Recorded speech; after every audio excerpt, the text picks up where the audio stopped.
Outside the book of Revelation, nothing has done more to fuel the Christian apocalyptic imagination than the little apocalypse embedded in Mark 13, Matthew 24, and Luke 21.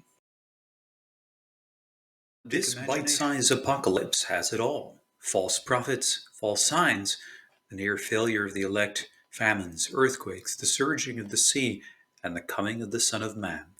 But perhaps the most memorable is the famous or infamous Abomination of Desolation in Mark 13:14.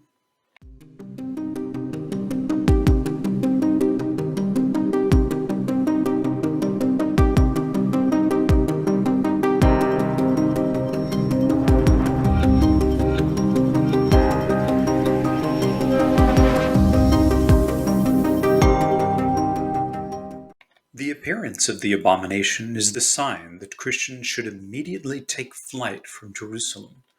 Grammatically, the abomination, bedelogma in Greek, is a neuter word, which means that it is a thing, though it strangely becomes a masculine entity standing where it should not.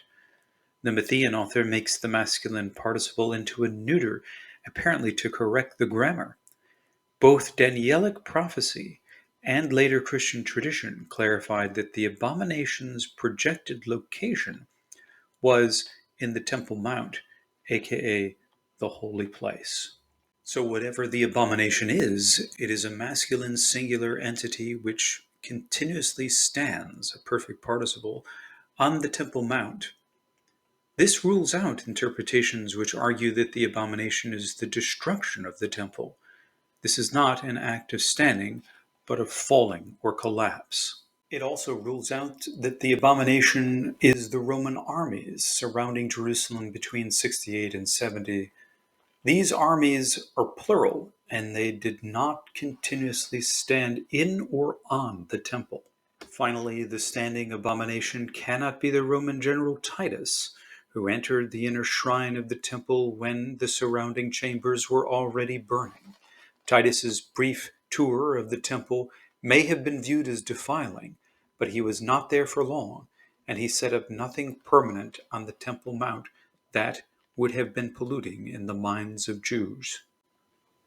More abstract and timeless understandings of the abomination, such as Israel's covenant infidelity, draw us into the realm of non-falsifiable vagueness. It's better to stick with the concrete and historical. If the abomination had anything to do with the Romans who were closing in on Jerusalem between 68 and 70, it was already too late for the followers of Jesus in the city to flee to the hills. Thus the command to drop everything suddenly and sprint does not make any sense in this time period. Christians would be like fish swimming into the Roman nets. The threat of the abomination of desolation thus does not fit a chronological setting around 70 of the Common Era. In the year 70, moreover, the gospel was not even close to being preached to every nation. The ancient Romans did not know about the Americas, but they did know about the places like Scotland and India. Paul had barely gotten to Rome, let alone Spain, a trip that was probably never realized. To understand the abomination, one must hear the allusions echoing in the background.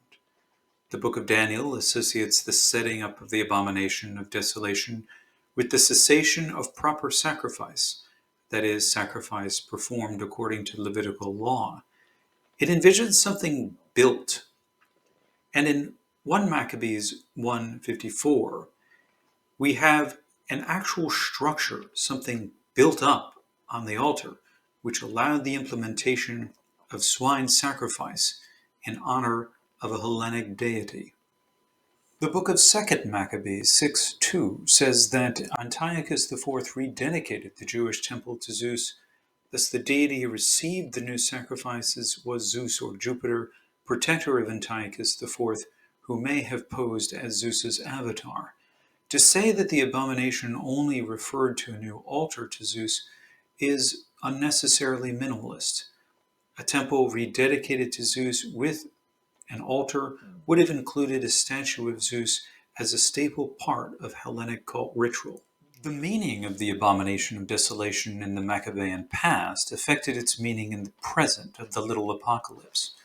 Mark 13:14 probably envisions the initiation of a Hellenic sacrificial cult directed at a Hellenic deity embodied in a cult statue, a statue typically called Agolma or Andreas, the latter being a masculine word in Greek. This statue would indeed stand permanently on the Temple Mount as a singular entity.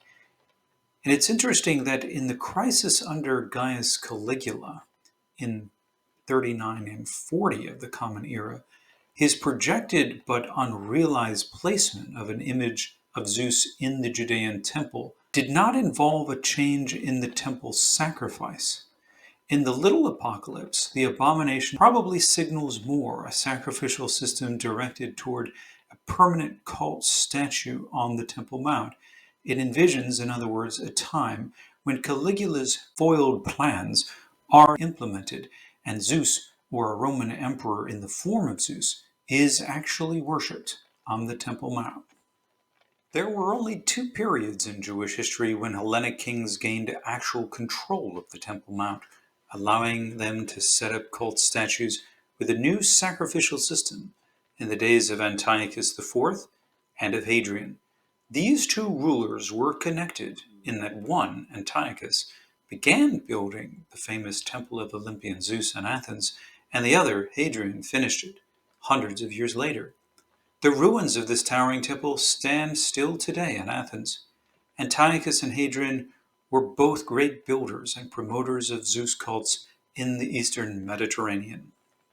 Those who handed on the Little Apocalypse were writing prophecy, not history.